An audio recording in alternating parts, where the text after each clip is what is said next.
그러니까 미국은 소프트웨어 경쟁력이 가장 뛰어나거든요. 네. 정말 그 뇌를 바꾸는 기술인 거죠, 결국은. 결국 미국이 그 현격한 격차를 두고 앞서 나갈 수 있는 부분이 결국 AI인 것 같아요. 안녕하십니까. 어스얼라이언스와 함께하는 곽수정의 경제마스터 곽수정입니다. 이 최근에 많은 분들이 이 주식시장에 대해서 관심이 많습니다. 우리나라 국장은 정치적 불확실성 때문에 지금 12.3 이후에 연일 하향세를 보이고 있다가 지금 녹화하고 있는 당일 전날 미국 쪽에서 예산안이 비상 예산안이 통과가 되면서 연방정부 폐쇄가 이제 그런 위기를 피하게 되면서 주식시장이 좀 올랐습니다. 그러다 보니까 우리 시장도 오르고 있는 것 같습니다. 한 가지 명심해야 될 제가 만든 명언이 있습니다. 주식시장의 주가지수는 경제 성장률과 아무런 상관이 없다. 상관이 없습니다. 오늘은 제 책 자본주의에 적은 자본주의다를 보셨는지 모르겠습니다만 저는 세계 경제의 미래가 AI와 우주 시대에 맞춰져 있다라고 생각을 하고 있고 거기에 필요한 다양한 이야기들을 그 책에서 풀어냈었습니다. 하고 싶은 이야기는 더 많았지만 절제를 했고요. 그래서 오늘 하고 싶었던 이야기를 좀 더 구체적이고 또 저보다 더 내용 면에서나 컨텐츠 면에서나 많은 내용을 알고 계시는 전문가 한 분을 모셨습니다. 앞으로 이분에게 제가 많은 질문을 드릴 수 있을 것 같습니다. 저도 많이 배우도록 하겠습니다. 김기훈 대표님입니다. 안녕하십니까? 안녕하십니까? 네. 어떻습니까? 요즘 바쁘시죠? 예. 그 미국 주식이 주목을 많이 받고 있어가지고요. 예, 많은 분들이 좀 물어보시고 하시는 것 같습니다. 미국 주식도 하십니까? 주로 저는 미국 주식 위주로 많이 하고 그렇죠. 있습니다. 예. 저는 3년 전부터 미장하라고 그렇게 외쳤거든요. 그러실까요? 예. 그리고 암호화폐는 비트코인과 이더리움만 사라 그랬습니다. 예. 근데 지금 김기훈 대표님께서 하시고 계시는 일에 대해서 시청자분들이 많이 아시겠지만 또 제 프로의 경제마스터에서는 또 처음이실 수 있어서 지금 김기훈 대표님에 대한 소개 잠깐 좀 부탁드리겠습니다. 안녕하세요. 저는 채널명 주식일타 김기훈을 운영하고 있는 김기훈입니다. 저는 사실 한국투자신탁 운용에서 펀드 매니저를 시작해서요. 이렇게 평생 펀드 매니저로만 일을 했습니다. 그래서 주식 운용을 계속했고요. 그리고 2013년부터 이제 해외 주식을 경험을 해서 2019년부터는 미국 주식 중심으로 이렇게 운용을 하고 있었습니다. 그리고 지금은 이제 유튜브를 같이 하면서 이제 전체적으로 이제 미국 주식에 대해서 그리고 미국 시장 시황 외에도 이 개별 종목에 대해서도 딥하게 저희가 같이 리서치를 하자 이런 측면에서 같이 공부하자는 뜻으로 이 주식을 이제 같이 공부하는 채널이다. 그래서 주식 일타라는 채널을 만들어서 같이 운영하고 있습니다. 예, 대단하시네요. 제가 지금부터 12년 전에 매일경제에 처음 그 진행자로 데뷔를 할 때 주식 그 전문 채널을 진행을 했었거든요. 그때 나오던 애널리스트들이 한 두세 번 나오시고 다 도망가셨어요. 제가 하도 꽃가다롭게 질문을 해대서 그래서 주식시장에 대한 우리나라 국장에 대한 인식이 제가 별로 안 좋습니다. 솔직히 말씀을 드리면 이유인즉슨 장난이 너무 심해요. 그래서 대표님 말씀처럼 미국 증시가 이 시장 경제라고 하는 원리에 가장 맞는 그런 자본주의 시장인 것 같아서 미국 증시를 분석하는 게 오히려 더 증시, 자산시장의 미래 방향성을 예측하는 데 도움이 된다라고 생각이 되거든요. 요즘 대표님 보시기에 미 증시에서 가장 핫한 종목이라 그러나요? 업종? 어떤 분야입니까?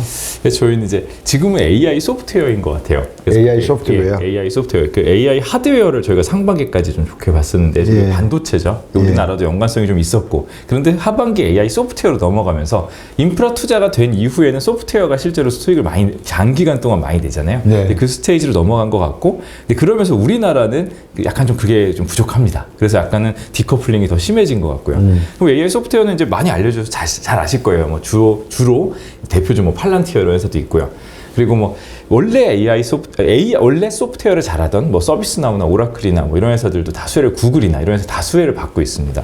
그리고 사실은 이게 소프트웨어 회사인가 하지만 실제로는 저희가 소프트웨어라고 보고 있는 테슬라 같은 회사들도 이 전기차 회사가 아니라 AI 소프트웨어 회사로서 자율주행 소프트웨어 회사 뭐 이런 느낌으로서 지금 잘 되고 있죠. 네. 이런 회사들이 가장 지금 핫하다고 생각하고요. 네. 그리고 이제 한 발 더 앞을 보는 미래의 주식들을 좀 보는 시대가 된 것 같아요. 그게 뭐 예를 들어 양자 컴퓨터라든가 뭐 UAM, 그래서 뭐 아처 에비에이션 같은 뭐 이런 도심간 뭐 드론 뭐 이런 것도 보고요. 그리고 이제 로켓랩, 저희가 스페이스X를 사실 주목하지만 지금 네. 상장이 안 돼 있다 보니까 네. 로켓랩이나 그 스페이스X에 투자할 수 있는 ETF라든가 이런 쪽들이 지금 가장 뭐 핫하게 주목받고 있는 것 같습니다. 간단하게 말씀을 주셨지만 사실은 그 내용 안에는 대화로 나눠야 될 게 제가 볼 땐 대여섯 시간 걸릴 것 같아요. 예, 그렇습니다.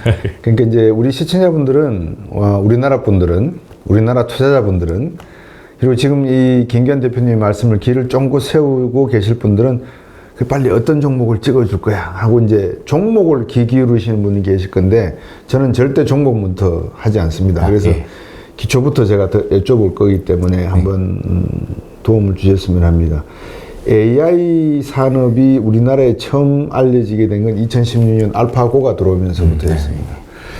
그러면 AI라고 하는 것이 우리가 다 알고 있듯이 제네시스라고 하는 터미네이터 영화에서도 마지막 프로에서는 인공지능이 인류를 공격하고 조정하려고 하는 내용이 있고 인간이 가지고 있는 의식 구조에서 양자 컴퓨터로 바라봤을 때 과연 양자의 그 중첩성이나 양자의 어떤 성격이, 특성이 의식까지 창출할 수 있겠는가의 문제까지 지금 접근하고 있고 뇌신경 세포 구조까지 연구하고 있는까지는 제가 이제 시청자분들에게 말씀을 드려서 어느 정도 알고 계실 것 같은데 이런 것들이 왜 21세기 첫 1분기, 첫 분기 그러니까 25년이 퍼스트 그렇죠. 쿼터잖아요.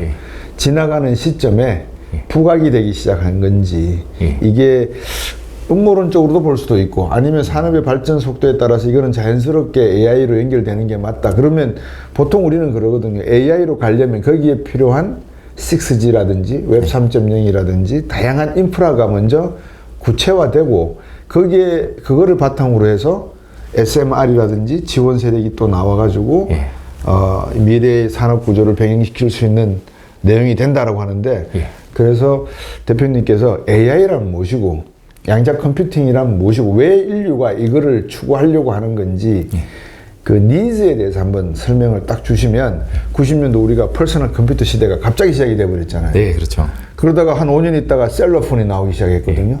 그러니까 이게 쭉 따라가다 보니까 지금 하드 디바이스에 소프트웨어 애플리케이션이 장착된 스마트폰이라는 게 나와 있는 상태까지입니다. 근데 이제 이거를 뛰어넘는 기술이 나오겠다는 거 아닙니까?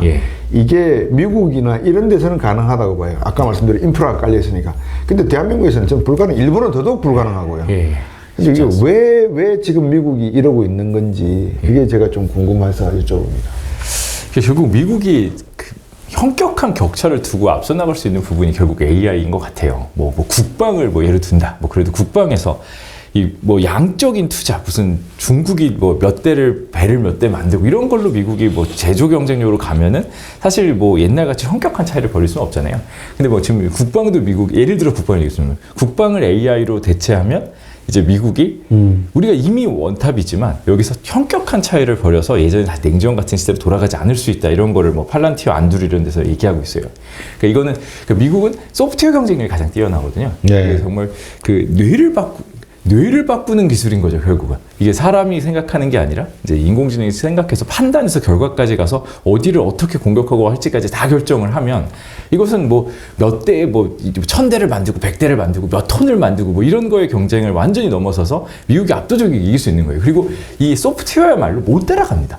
제조업은 핸드폰을 제가 요즘에 계속 테슬라의 자율주행을 남들도 도입하게 될 거다 이런 얘기를 해요. 근데 소프트웨어 못 따라가요. 이게 핸드폰이 나왔어요. 핸드폰이 나왔고 블랙베리부터 막 그렇게 시작이 됐는데 스마트폰 못 만드는 나라 없어요. 웬만한 제조업 국가들은 스마트폰 다 만들고 중국도 잘해요. 그렇지만 기계를 만드는 거죠. 우리가 보면은 삼성전자도 스마트폰 기계는 뭐 몰라요. 뭐 논란이 있겠지만 잘 만드는 것 같아요. 그런데 애플과 나머지 안드로이드의 차이는 애플은 소프트웨어가 있고요. 네. 삼성은 결국 옛날에 소프트웨어 있었어요. 막 찾아보시면 막 10년 네. 전에 온갖 소프트웨어가 있었는데 다 그만뒀고요. 결국 안드로이드 걸 갖다 쓰잖아요. 그러니까 결국은 소프트웨어가 생각보다 쉬워 보여요. 하고 뭐 이렇게 하면 되겠지. 비슷하게 만들면 되겠지. 하지만 이게 첫 단계에서는 다 같이 하지만 이게 해보면 안 돼서 결국은 이제 원탑에 미국에서 만든 거를 다 갖다 씁니다. 그 마찬가지로 이제 자율주행 자동차가 된다. 자동차의 경쟁을 미국이 제조업 경쟁으로 가면 미국이 안 돼요. 우리나라에서도 기업들도 미국 가서 뭐 제조해 보려면 되게 힘듭니다. 이 제조업은 마인드나 뭐 인건비나 뭐 여러 가지가 쉽지 않은 나라예요. 근데 자동차 경쟁의 틀을 바꿔버리는 거죠. 자율주행 소프트웨어 누가 만들 거야? 그러고 가면 테슬라가 만들어야 되고요. 현대차도 다 개발했겠지만 결국은 이걸 포기하고 나중에는 테슬라의 가장 검증되고 다 해봤고 데이터가 쌓여있고 그다음에 지금 FSD 써보면 너무 좋은 이 소프트웨어를 결국은 우리나라도 사다 쓰게 되는, 삼성이 핸드폰은 만들지만 소프트웨어는 안드로이드를 쓰는 것 같이 자동차는 온갖 OEM 회사에서 다 만들지만 소프트웨어는 미국에서 갖다 쓰는 이런 경쟁 구도로 가게 되면 미국이 지금도 패권을 갖고 있지만 더욱 강하게 된다는 거죠. 그러니까 이게 약간은 저는 결국 미국이 이걸로 가는 길을 정했고, 민주당 정부에서는 조금 그래도 그들의 정치 색깔 있잖아요, 미국에서. 네. 안전, 규제. 이게 막 그래도, 야, 우리가 아까 테슬라가 아니라 터미네이터 말씀하셨지만, 뭐 이렇게 되면 어떻게 하는 거야? 막 이런 거를 계속 강조를 했어요. 그래서 막 어느 정도 AI를 발전시켜야 되지만 규제를 하면서 우리가 컨트롤하면서 해야 된다. 그랬는데 트럼프가 당선되기 전에 얘기한 거는 그 AI의 그런 그 바이든이 명령을 한 거를 오히려 철회해야 된다 이런 말을 했어요. 그러면서 그냥 우리가 미국 주도 AI로 가기 위해서 규제를 철폐하고 AI를 더 지원을 해야지 지금 이렇게 할 때가 아니다 이렇게 얘기를 했거든요. 네. 근데 트럼프의 이기가 시작됐기 때문에 미국은 더욱더 트럼프 취임 이후에 그 정말 AI 뭐 미국 중심 AI 일변도로 더 투자를 할 것 같아요. 그러면서 이것이 결국은 미국이 가장 잘하는 것이고 네. 가장 이제 남들과의 격차를 확실하게 벌릴 수 있는 이런 부분이다 이렇게 보고 있습니다. 그래서 AI가 이런 그 구도상에서는 지금 가장 주목을 받고 있다고 보고요. 네. 기술적으로 볼 때는 그 저희가 이젠 잘 알지만 챗GPT로 시작된 LLM, 라지 랭귀지 모델이잖아요. 예, 이게 사실은 사람 뇌랑 이 AI에 대한 연구를 말씀드린 그 사실 막 우리가 그 바둑 두는 뭐였죠? 알파고 나왔을 때만 해도 이미 벌써 2016년입니다. 되게 오랫동안 연구를 했어요. 그 굉장히 역사가 깁니다. 그런데 이 브레이크스루라고 그러잖아요. 이렇게 점점 연구를 해도 이렇게 안 되다가 누군가 어디서 뭔가 이렇게 딱 뚫어내면서 이게 폭발적 성장이 시작되는데, 게임을 하다가 그 게임 관문 통과하는 걸 누가 알아내면 그 다음 단계로 금방 가버리죠. 그게 LLM이었던 것 같아요. 이게 말도 안 되게 저희 우리나라가 할 수 없는 말도 안 되게 많은 수준의 랭귀지를 이렇게 다 수집해가지고 이제 모아가지고 이 LLM을 만드니까 드디어 사람처럼 답을 하기 시작한 거예요. 이거에 대한 큰 틀은 예전부터 알고 있었고 어느 정도 했지만 드디어 이게 여기서 저는 브레이크스루가 일어났다고 생각해요. 이게 이 챗GPT가 뚫어내니까 그럼 챗GPT만의 엄청나게 대단한 거냐라고 할 수 있지만 지금 보면은 엔트로픽이라든가 퍼플렉시티라든가 막 비슷한 모델들이 나오고 있을 거예요. 그리고 일론 머스크도 XAI를 통해서 직접 하려고 하잖아요. 네. 이걸 알아내고 나니까 비슷한 기술로 할 수 있는 거예요. 그래서 경쟁자가 막 들어오면서 이 발전이 더 가속화되고 있어요. 챗GPT 혼자 하는 게 아니라 이것보다 어떤 부분에서 더 뛰어난 모델들이 나오면서 경쟁을 하고 있고요. 그리고 LLM은 어떻게 보면 근간을 만들어줍니다. 모두가 쓸 수 있는 이 기술의 발전의 그 토대를 만들어줬는데 아직 수익화되고 있지 않아요. 하지만 이거를 도입을 했어요. 도입을 해봤더니 이게 답해주는 건 좋은데 우리가 무슨 뭐랄까요? 학교에서 이렇게 리포트 쓸 때나 우리가 뭐 개인적으로 궁금해서 물어볼 땐 좋지만 기업들이 맞춤형으로 이거를 회사에서 쓰기에 B2B로 쓰기에는 부족한 부분이 있거든요. 네. 그래서 에이전트 AI가 나왔고요. 네. 기존의 기업들을 대상으로 또는 정부를 대상으로 서비스하던 원래부터 큰 고객들을 보유하고 있던 소프트웨어 회사들이 이 AI, LLM 모델을 도입함으로써 에이전트 AI가 돼서 이들이 회사들에게 맞춤형 솔루션을 제공하기 시작했어요. 이거의 좋은 점은 바로 수익화가 됩니다. 예전에 IT 버블 때는 캐즘이 심했어요. 막 시스코랑 광통심을 많이 깔았는데 아니 AI를 이제 AI 당시에 인터넷 시대에는 광통신을 깔았는데 광통신을 깔고 나서 소프트웨어를 보려고 하니까 이제 아직 뭐 허접한 거예요. 벤처 수준이고 구글, 아마존은 몇 년 후에나 나왔거든요. 예. 그래서 IT 버블 붕괴가 있었다고 저는 생각해요. 예. 이 사이가 별로 이어지지 않았거든요. 예. 그런데 AI가 하드웨어가 저희가 지금 GPU 투자하고 깔고 나니까 AI 데이터 센터에 엄청난 돈을 투자하고 나니까 이미 엄청난 고객들을 보유하고 있는 엄청난 규모의 소프트웨어 회사들이 있는 거예요. 그들이 LLM을 도입해서 에이전트 AI로 가면서 바로 수익화를 합니다. 막 오라클이니 막 어떻게 보면 막 엄청 올드한 기업들이 막 갑자기 성장률이 픽업돼서 성장률이 뭐 10%, 20%, 30%, 40% 막 올라가는 거예요. 그리고 팔란티어 같이 어떻게 보면 이거 뭐 국방 회사 아니야? 약간 이게 좀 그렇게까지 타겟 마켓이 크진 않아라고 생각했던 회사들이 민간으로 가면서 타겟 마켓이 뭐 몇십 배로 커지는 거죠. 이런 걸 경험을 해보이고 또 테슬라도 이제 전기차 회사인 줄 알았는데 소프트웨어 AI로 가는구나. 이렇게 보니까 이거 바로 적용이 될 수 있겠네. 우리가 준비된 게 되게 많았다 생각해요. IT 버블 때는 정말 갑자기 이게 튀어났다면 그건 20년 이상 전의 일이고 그동안 저희가 많은 기반을 준비해 놨어요. 많은 기반을 미국에서 네. 많은 기반을 준비해 놨는데 이게 브레이크스루 딱 일으키면서 순식간에 다다다다다다 폭발하는 이런 방능을 지금 하드웨어 소프트웨어 근데 하드웨어 한계에 부딪히니까 이제 앙자 컴퓨터로 가야 되겠다.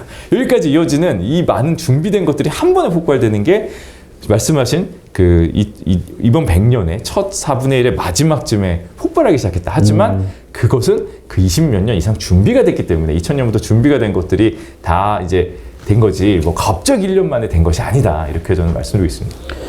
그 말씀에 전적으로 동감을 하고요. 저는 그 미국의 모든 기술력이나 또는 뭐라 그럴까요? 글로벌 경쟁력, 과학은 이미 한 80년 전 1940년대부터 다 준비가 되었고 그게 이제 한 페이지 한 페이지 열면서 마치 그 판도라 상자를 열면서 하나씩 열쇠를 끄집어내어서 여기에 막히면 다음에는 어떤 열쇠를 써라 이런 게 지금 나오고 있는 상황인 것 같아요. 방금 중요한 말씀을 주셨는데 AI는 버블이 아니다. 그럼 그렇게 결론 내릴 수 있겠네요, 그죠? 저는 그렇게 좀 보고 있습니다. 그래서 아까는 좀 이렇게 큰 틀로 말씀을 드렸는데요.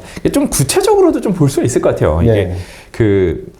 그래서 AI가 이번 시작이 돼서 기업들의 주가 상승이 가팔라진 건 맞아요. 근데 주가만 보면 저희가 안 되죠. 그러니까 회사의 기업 가치가 커진 것과 주가 상승의 속도의 차이를 보는 거죠. 버블이라는 거는. 네. 기업 가치가 요만큼 커졌는데 주가가 이만큼 올라선 거 버블이죠.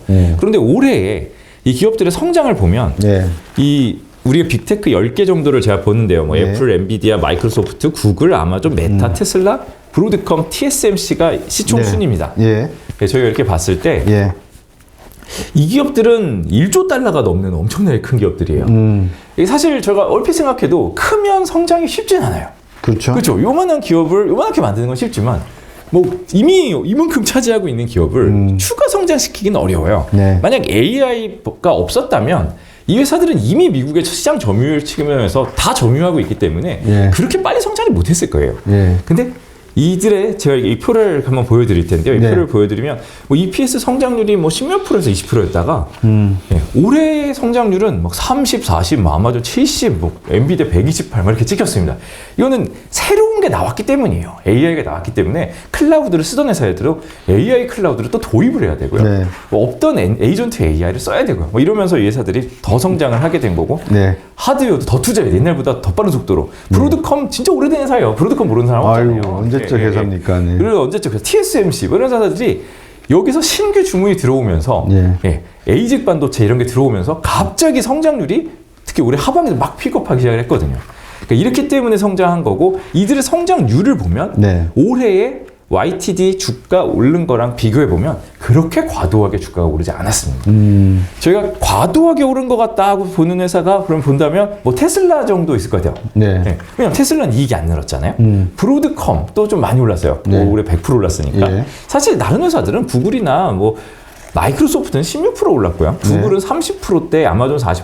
이게 뭐 그렇게 심하게 오르지 않았습니다. 근데 브로드컴이 100%, 뭐 테슬라가 이제 사실 70% 정도 올랐는데 빠졌다 올랐다고 생각하면 하반기에 굉장히 많이 올랐거든요. 네. 그렇지만 이 회사들은 뭐냐? 내년 이후의 그림이 바뀐 거예요. 올해 이익 성장을 보는 게 아니라 보통 주가가 6개월은 땡긴다고 하잖아요. 올해 하반기에 오른다는 건 올해 상반기에 또 그렇게 테슬라 안 오랐잖아요. 올해 하반기에 오른다는 건 내년을 땡겨온다고 봅니다. 네. 내년에 이익 성장률이 지금보다 우리가 생각하는 것보다 커질 거고 그게 앞으로 이제 또 미국 성장률은 넥스트 5년을 봅니다. 넥스트 5년의 성장률이 지금보다 픽업할 거라는 거를 예상하고 있다는 거죠. 아직 컨센서스에는 애널리스트들이 다 빠른 건 아니잖아요. 컨센서스에는 반영이 안 돼 있어요. 그렇지만 이 브로드컵이나 테슬라를 보는 그러면은 앞으로의 성장이 막 과속화될 게 반영이 돼 있다. 그래서 이런 측면에서 보면은 일단 숫자로 설명이 되었고 네. 그래서 그 저희가 나스닥의 뭐 PER을 보면 약간 밴드의 상단 수준이긴 해요. 하단은 아닙니다. 분명히 올라와 있어요. 그렇지만 상단을 뚫고 막 하늘로 날아간 건 아니에요. 99년 IT 버블 때는 상단이라는 의미가 없을 정도로 밸류션이 막 올라갔습니다. 그렇죠. 예. 예. 근데 이때도 90년대 내내 그랬던 게 아니라 90년대 계속 이익 성장과 괴를 같이 하면서 올랐다가 예. 마지막 98년 말 LTCM 위기가 터지면서 미국이 경기가 나쁘지 않음에도 금리 인하하면서 버블이 발생했습니다. 그러면서 그때부터 1년 이상의 1년 몇 개월 정도의 버블이 발생했고요. 그때는 회사도 성장을 했지만 주가가 너무 빨리 올랐어요. 그러니까 이게 나와야 버블인데 아직은 이번 상승 사이클에서 그건 나오지 않았다. 포워드 밸류에이션이 엄청나게 올라간 건 아직 나오지 않았고 이것이 나오면 저희가 그때는 좀 조심을 해야 될 것 같아요. 그게 내년일 수도 있고 후년일 수도 있는데 저는 뭐 내년 정도에 어쩌면은 뭐 약간은 그런 그림이 나올 수도 있다 이렇게 보고 있어요. 네. 근데 그게 나오면 그때 가서 저희가 IT 버블을 조심하면 될 것 같다 이렇게 숫자로 좀 보고 있습니다. 예. 시점까지 말씀 주셨는데 제 의견을 말씀을 드리면 이제 너무 다양한 거를 쭉 말씀을 많이 주셔가지고 제가 제 소견만 그냥 말씀을 드리면 내년에 한 번 딱국질을 한다 분명히 하는데 지금 내가 늦게 들어갔다 지금 막 가격이 오르고 있는데 지금 사야 되나 말아야 되나 고민하시는 분들 말씀을 제가 분명히 드리는데 닫으세요. 닫고 내년 1월 20일 날 트럼프 대통령 취임이거든요. 2월 3월 1분기 지나고 딱국질 하는 걸 한번 보십시오. 딱국질을 안 하면 할 때까지 기다리세요. 점점 다가와요. 그럼 딱국질을 했다. 그럴 때 들어가시면 됩니다. 단 조건이 있습니다. 들어가시면 10년 이상을 묵혀둘 생각을 하고 들어가세요.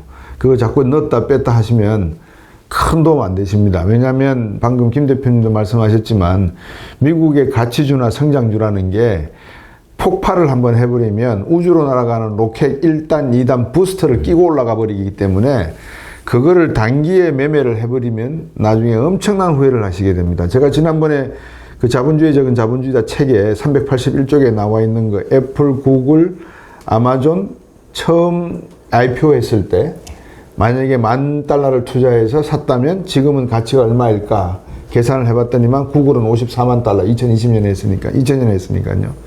그리고 애플이나 아마존 같은 경우에는 $5,400만 이상이 나온 경우도 있었습니다. 그러니까 여러분들께서 미국 주식을 하는 것은 국민연금 대신에 미국에서 우리에게 연금을 준다라고 생각하시면 됩니다. 그러니까 미국에다가 20년, 30년 묵혀놓을 생각을 하고 투자를 하십시오.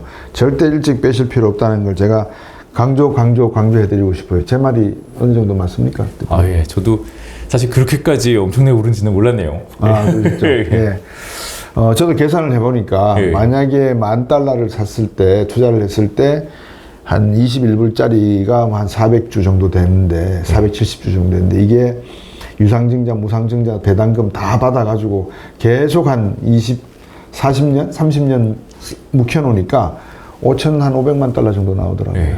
그래서 물론 그렇게 되는 건 최선의 경우겠죠. 그렇게 안 되더라도 그게 가능하다는 걸 말씀을 드리고 그 다음에 버블이 아니라는 증거를 또 하나 드리기 위해서 B2B 말씀을 하셨는데 B2C도 있잖아요. B2C는 어떤 방향으로 올 것 같습니까? B가 확실히 먼저 지금 개화한 것 같아요. AI 소프트웨어 쪽에서. 그러니까 B2C는 저희가 그 내년에 AI와 연관된 산업 이런 걸 좀 생각을 해볼 때 좀 재밌는 데서 나올 수 있다 이런 생각을 재밌는데요? 어떤 데죠? 그러니까 AI 소프트웨어, 하드웨어 뭐 개발하는 회사가 아닌 그냥 서비스를 하고 물건을 팔고 있는 회사들에서 갑자기 이 회사가 AI 수혜주가 될 수 있다. 네. 예, 이런 게 전 B2C에 나온다고 생각하는데요. 조금 그래도 연관성 있는 것부터 시작을 했어요. 그러니까 메타. 뭐 메타 AI 회사 같기도 하고 그냥 광고 회사 같기도 하잖아요. 근데 메타의 광고가 AI를 도입했더니 저희가 클릭률을 해요. 이렇게 보여주면 클릭을 얼마나 하냐가 몇 배로 개선이 된 거예요. 네. 그래서 메타에서 이렇게 광고주보다 타겟을 잘하는 AI 이렇게 얘기를 해요. 사실 웬만하면 쉽지 않거든요. 그렇죠. 아니 광고주가 내가 누구한테 광고해야 될지 알죠. 근데 지정해줄 필요 없다는 거예요. 메타 AI를 돌렸을 때 나온 데다가 쏘면 이 사람이 보통 클릭을 하더라 이거예요. 옛날에 메타도 온갖 연구를 집중해서 그걸 했는데 그 오랫동안 연구한 거를 단 1, 2년 만에 몇 배로 올린 겁니다. 그러면 당연히 광고주는 단가를 더 지급하겠죠. 그렇죠. 그러면 메타는 광고 회사지만 메타가 물론 AI도 부문도 있어요. 그렇지만 네. 광고 회사지만 이게 좋아졌어요. 네. 더 올드한 쪽으로 이제 가면은 올해 월마트의 주가가 엄청나게 올랐습니다. 월마트가 빅테크보다 더 올랐어요. 웬만한 빅테크보다. 월마트가 왜 그러냐? 월마트가 이 제품이 뭐 8억 5천만 개래요. 제가 보면 뭐 어마어마하게 크잖아요. 미국의 월마트. 근데 거기를 이제 그 대형 언어 모델 저희 LLM을 도입해서 이게 다 옛날에는 구식으로 돼 있던 걸 문서화하고 이제 이거를 이제 비용 혁신, 이제 생산 관리 혁신을 이룬 거예요. 그랬더니 이게 마진을 조금씩, 비용을 조금씩 낮추고 마진을 조금씩 좁히지만 미국의 회사 매출이 워낙 크잖아요. 그러니까 이게 돌아서기 시작하니까 이들의 이익이 확 돌고 이익도 돌고 주가가 이제 밸류를 받으면서 확 올라가는 거예요. 그러니까 이게 직원들이 업무 효율을 높이고 네. 고객들은 쇼핑을 시간을 줄이는데 딱 필요한 거를 잘 쇼핑할 수 있게 이렇게 다 만들어준 거죠. 네. 이게 다 AI가 한 거예요. 그래서 요즘에 뭐 팔란티어 같은 데서 굉장히 올드한 기업들의 이렇게 또 물건을 많이 팝니다.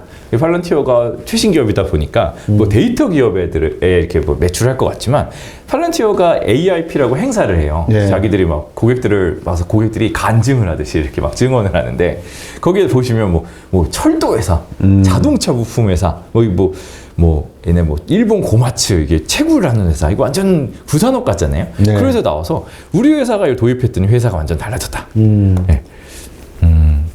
이 작업 데이터들을 이제 AI표를 활용해서 제가 좀 이렇게 적어왔는데 예. 고객 맞춤으로 복잡했던 생산 스케줄과 자재 관리를 다 자동화하고 작업 데이터를 템플릿 기반 생산과 비용 절감형 부품 대체, 고객 요청에 맞춘 최적 환경 생산. 이래서 20% 저렴한 자재 사용, 빠른 생산 프로세스.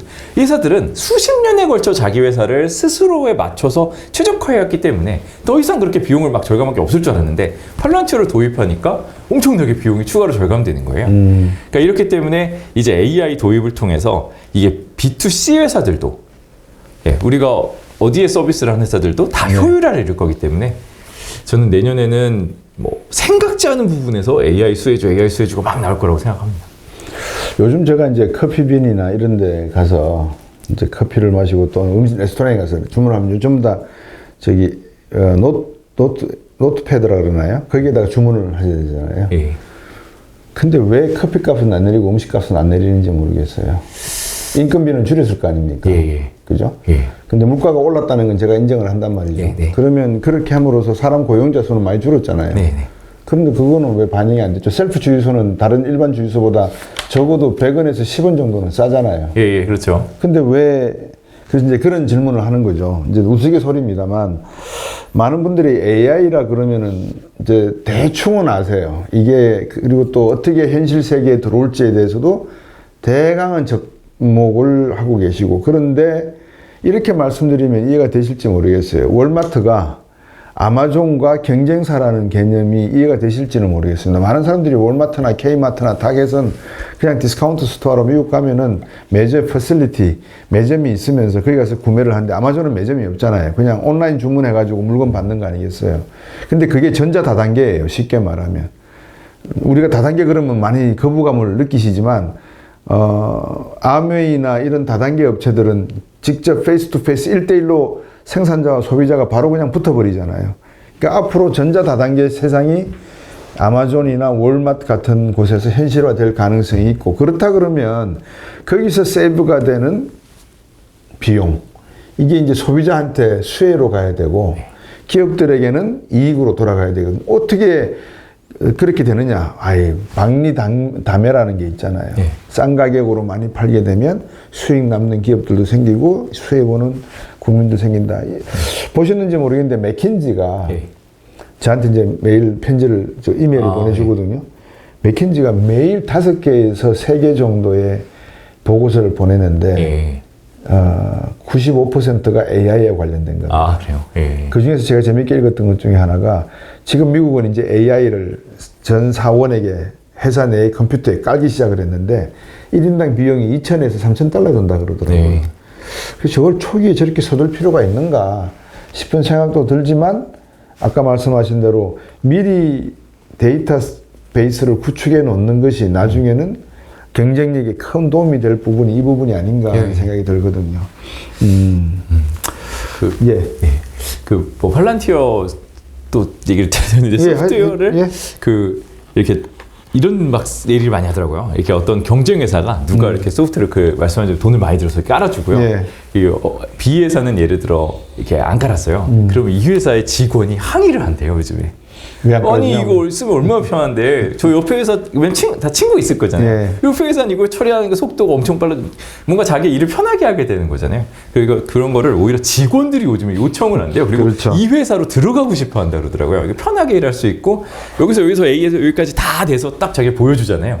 그리고 뭐 심지어 결정까지 해주는 경우도 있고 그러니까 이거 얼마나 편해요. 그러니까 어쩔 수 없이 이거는 이렇게 피할 수 없는 트렌드가 될 것 같고요. 네. 근데 이제 우리 시청자분들 그럴 거예요. 그룹 같으면 직원들 많이 필요 없을 것 같은데 AI 쓰면 되는데 뭐 10명 고용할 거 2명 쓰면 되지. 그런 말씀도 하실 것 같아요.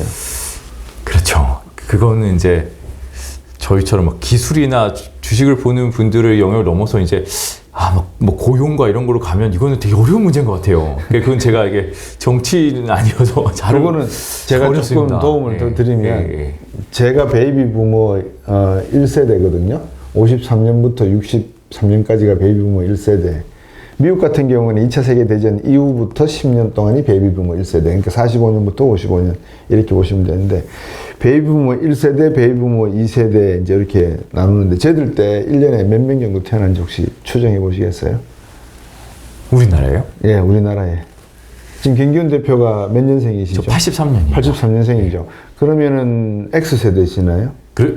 저 밀레니엄에 딱 걸치네요. 뭐 밀레니엄 억지로 밀레니엄 안에 들어가게 MZ세대 맨 앞에 있습니다. MZ세대 그래도 들어가고 싶으셔가지고. 오케이. 저는 밀레니얼과 젠지가 굉장히 다르다고 생각을 하는데요. 이거 묶어놨으니까 어쨌든. 뭐 밀레니얼 세대라고, MZ세대라고 제가 인정해 드릴게요. 저들 때는 한 해에 60만에서 70만 명 태어났어요. 지금 몇만 명 태어난지 아세요? 지금 현재. 지금 20만 명. 20만 명. 앞으로 2050년이 되면 몇만 명이 태어난지 혹시 추정해 보셨나요? 8만 정도 예상이에요. 그러니까 인구가 이제 2050이 되면 훅 꺼져버려요. 그러니까 8만 정도가 태어나면은 대한민국이 이게 지금 국방도 문제고요. 제조도 문제고요. 말씀하셨지만 시장의 사이즈도 바뀌어버려요. 그러니까 오히려 AI가 잘 돼서 사람의 이 노동력의 필요를 줄이는 게 오히려 필수이겠네요. 그렇죠. 필수죠. 사람이 적게 태어나니까 그게 오히려 막 일자리 부족 이런 게 아니라 반대로 AI가 없었으면 노동력 부족으로 큰일이 날 뻔했던 거네요. 지금 아주 중요한 말씀을 주셨는데 많은 경제학이 주류 경제학이 인구가 줄면 큰일 난다. 뭐 이런 말씀들을 많이 하세요. 기후 환경 변화가 돼가지고 대한민국이 아열대 기후로 바뀌니까 대한민국이 앞으로 식량 문제도 위기다. 다 위기는 맞죠. 단기적으로 보면 위기예요. 근데 중장기적으로 딱 놓고 보면 주류 경제학이 제시하는 것은 일종의 공포이기도 하고 좀 더 심하게 말하면 협박이기도 해요. 그렇죠. 제가 보는 관점에서. 왜냐 그러면 균형이라고 하는 것을 딱 네모처럼 만들어 놓고 이야기하면 그게 맞아요. 근데 균형이라고 하는 것은 네모가 아니고 열린 공간이다 그러면 얼마든지 커졌다가 작아졌다가 그죠? 휠 수도 있고 그런 과정이 생길 수 있어서 경제학자들 가운데서도 균형을 왈라스 균형처럼 딱 와꾸에 넣어놓고 이거 밖에 나가면 큰일 나라고 할 수도 있지만 다 열어놓고 정답은 없는 거야. 그때 생태계 변화에 따라서 우리가 맞춰갈 수밖에 없는 거야. 이제 그렇게 이야기를 한다면 방금 말씀 주신 대로 AI가 가야 되는 이유, 제가 처음 질문을 드렸던 게 산업이 그쪽으로 가는 이유가, 우리는 지금 인구 이야기를 지금 방금 했지만 미국에서는 인구학자, 또 심리학자, 사회학자, 경제학자, 수학자, 우주천문학자, 모든 사람들의 어떤 공감대 중에 하나가 앞으로 인구는 줄어들 수밖에 없겠구나. 그러면 이 인구 감소를 대체할 수 있는 방법이 무엇일까? 가장 효율적인, 그리고 인간의 명령에, 인간의 생각에 동떨어지지 않는 기술이 무엇일까? 그 부분에서 이제 흥행하게 될 기술이 저는 AI가 아닌가 싶고요. 근데 우리는 단순히 기술적으로만 놓고 분석하면 AI는 수많은 데이터를 크라우딩 해가지고 셀프 러닝을 거치게 한 다음에 LLM 방식을 통해서 010101로 디지털 기록을 확 바꾼 다음에 숫자 10진법, 16진법을 생각해서 막 이래버리니까 소위 말해서 큰 핵심은 벗어나가지고 잔잔한 걸 보고 있지 않나 사실 싶거든요. 저도 이걸 공부하면서 좀 고민이 되기도 했었어요. 네. 사실 제가 뭐 그런 얘기를 하는 건 아니죠. 전 어차피 이게 이렇게 해서 회사가 돈을 벌 거냐 이걸 중심으로 얘기하니까. 그렇죠. 테슬라를 생각하는 것 중에 전 결국 미국의 트럭킹이라는 게 엄청 큰 산업입니다. 이게 맞습니다. 뭐 고속도로에 보시면 komkom해요. 우리나라 생각하면 여기서 여기 얼마 안 되잖아요. 근데 미국에 진짜 광활한 도로를 이 트럭을 타면요, 그냥 간대요. 그러니까 사실 자율주행을 해도 상관없는 일이에요. 이게 보면 어떻게 계속 가는데. 그걸 사람이 하면 사실 되게 힘듭니다. 힘든데 그래서 그걸 대체하면 좋자 생각하지만 이제 그거를 하는 노조가 엄청 강할 거 아니에요. 이게 미국 트럭 노조는 엄청 유명합니다. 그렇죠. 근데 이거를 일론 머스크는 효율을 보는 사람이니까 이거를 이제 자율주행 트럭으로 대체하겠다 이렇게 얘기를 하고 있어요. 그럼 엄청난 고용을 하고 있을 거 아니에요. 미국 전체를 트럭으로 운송하는 걸. 그걸 자율주행을 대체하면은 효율성 엄청 좋아지고, 사실 이제 큰 유통업체들은 엄청 환호할 일이죠. 이게 여기서 보내는 비용이 엄청 감소하고 정확하게 보낼 거고. 그러니까 이게 좋은 건데, 그럼 이분들을 이런 식으로 가면은 정말 고용을 어떻게 할 것인가. 저도 이게 분명히 이제 AI가 옛날에 처음에 무슨 산업 발전할 때 뭐 기기를 파괴하자 막 그리고 이렇게 막 그런 얘기 다 있잖아요. 네. 근데 노동력을 AI가 막 대체했다면 이제 노동력을 옛날에 기계가 대체했다면 사무직은 또 AI가 대체하는데 사무직이 엄청나게 없어질 거다. 막 이런 우려를 하면서 막 그 공포가 기계가 사람을 죽이고 이런 걸 떠나서 이제 일자리에 대한 공포는 사람들이 많이 있어요, 실제로. 그래서 제 주변에도 내가 하는 일 이거 사실 한 10년 지나면 내가 안 될 것 같은데 이렇게 얘기하는 친구들 많이 있습니다. 그래서 근데 이거에 대해서 어떻게 보면 이게 이제 출산이 줄어들면서 이제 노동력이 감소하는데 이걸 AI가 해결한다 이렇게 보면은 또 그림이 맞을 수 있겠네요. 이제 그런 방향으로 인간이 이제 이름을 많이 붙여 나가요. 요즘 보니까 스마트 시티. 그러면서 이제 북유럽 국가들은 500만 왔다 갔다 하잖아요. 노르웨이, 스웨덴 이쪽 날씨도 안 좋고 하니까. 근데 올린 대학이나 그 화웨이가 합작을 해서 6G 개발과 함께 스마트 시티, 스마트 항구 이런 거 개발을 하는데, 정말 그 프로그램 내용을 보면 사람이 없어요. 트럭킹을 해가지고 가는데도 사람이 안 보이고 배에서 하역을 하는데도 사람이 전부 로봇이 하고 기계가 하고, 저게 인류에게 필요할까?